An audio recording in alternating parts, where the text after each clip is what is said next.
Let's find the red thread of Arianna Huffington's latest venture, Thrive Global. Now, if you want, pause here and go read their About page on Thrive Global's website and look through their investor pitch deck.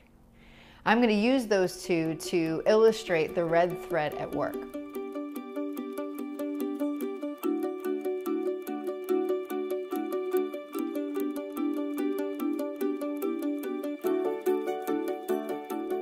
Now remember, the 5 pieces of the red thread are the goal, the thing that drives the situation or thing that drives an organization or you as an individual.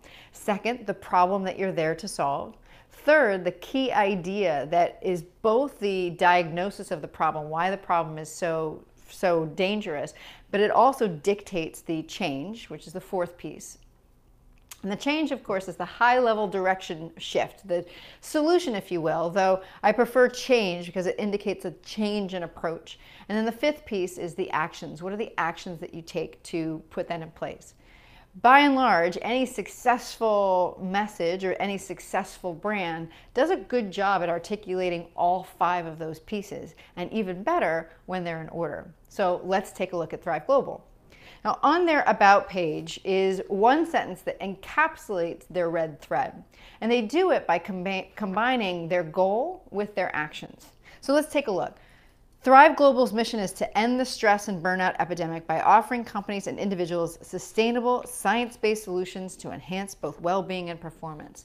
Now, the first part of that, of course, is the goal. Their mission is to end the stress and burnout epidemic by offering stress and burnout epidemic. In other words, that's their answer to, I'm looking for how can I do this? And their answer is, with their actions, sustainable science-based solutions to enhance both well-being and performance. And now the second sentence is the red thread continued. It's an articulation of the problem that they're there to solve. And it's a problem that I like particularly because it's cast in a real problem kind of way. In other words, we think that burnout is the price that we have to pay for success, but they're saying, nope, that's a delusion. And we're here to solve that. The third sentence says, this is the change now, that when we prioritize our well-being, our decision-making, creativity, and productivity improve dramatically. So now we know what is the change that they're out there to represent, and they tie it back to the goal. Remember, the change is what you need to do to achieve your goal. So they've talked a little bit about impact here.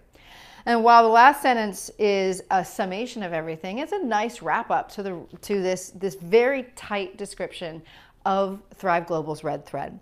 Thrive Global is committed to accelerating the culture shift that allows people to reclaim their lives and move from merely surviving to thriving. In a lot of ways, they could use either the first sentence or the last sentence to be a super short description of their red thread, but I think all of it taken together is a really good one. And what's even more fascinating, of course, is that if a red thread is the right red thread, then it should show up in other places. And in fact, if you take a look at the investor deck that Thrive Global used to raise funds, you'll see that the same pattern holds true. And not only the same pattern of the red thread, but how they answer that. So after the first slide, which is the title slide, it starts right off with the goal. That the Thrive Global is the platform to promote well-being and productivity, address the pandemic of stress, maximize creativity, and transform our culture from surviving to thriving.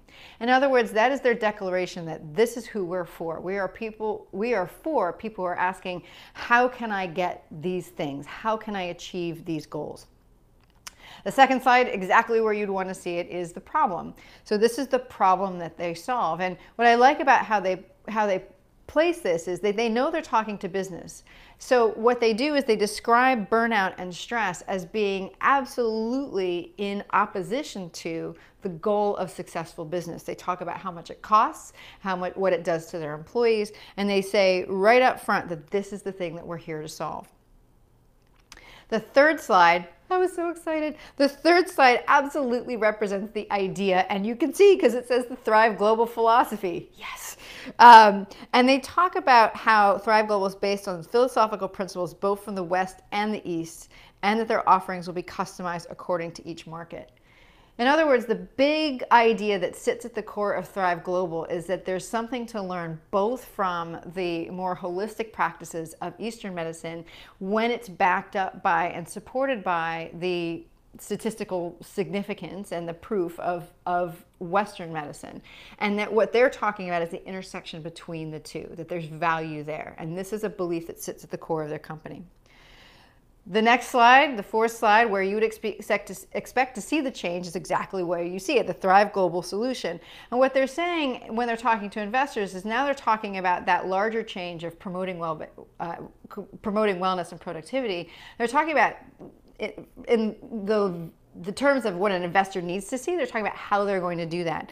And the shift, as they say, is to build and serve a growing community of thrivers. So the big change that they're offering, the big way that they're going to approach solving this problem of stress and burnout is to create a community of people who believe in this intersection and follow this intersection of Eastern and Western science. So you see how it builds.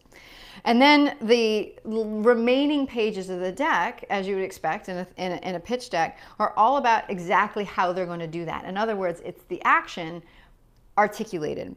So they talk about on the change page how it's corporate offerings and consumer offerings, and then the rest of the deck is articulating that. First they start with the corporate offerings, and then they go into the consumer offerings, and then wrap up at the end. Now, a quick note on how you can adapt the red thread for a pitch is that note that after they've gone through the actions, they've answered the other questions, the broader questions that an investor would have, which is, can you do this? Who are you to do this? How are you going to do this? And how are you, and do you have the right team? So they include here their Thrive Global partners, as well as the advisors and the board of directors. And then the final piece that they have on their pitch deck is something that, again, summarizes everything about Thrive Global and why they exist. And as you'll see, it's a real quick recap of the red thread in miniature: goal, problem, idea, change, solution.